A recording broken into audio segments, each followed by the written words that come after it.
Hi, this is Steve from SewingGold.com.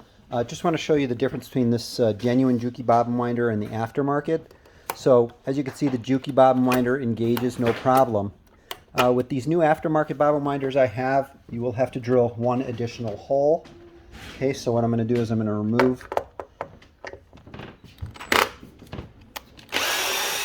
More than likely we sent you these screws. They're self-tapping screws, so you could just make one more hole with these screws. Okay, so, which I've already done just to test it out. So I have, I'm going to sort of see it, one hole here, just for the front one. This back one, using the same hole. Okay, same hole for this, two different holes here. Okay, and you put it wherever you want, and then it will not hit.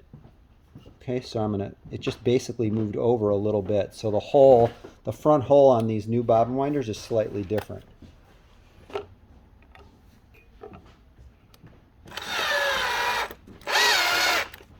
Like I said, these are self-tapping screws, so you don't need to drill a pilot hole.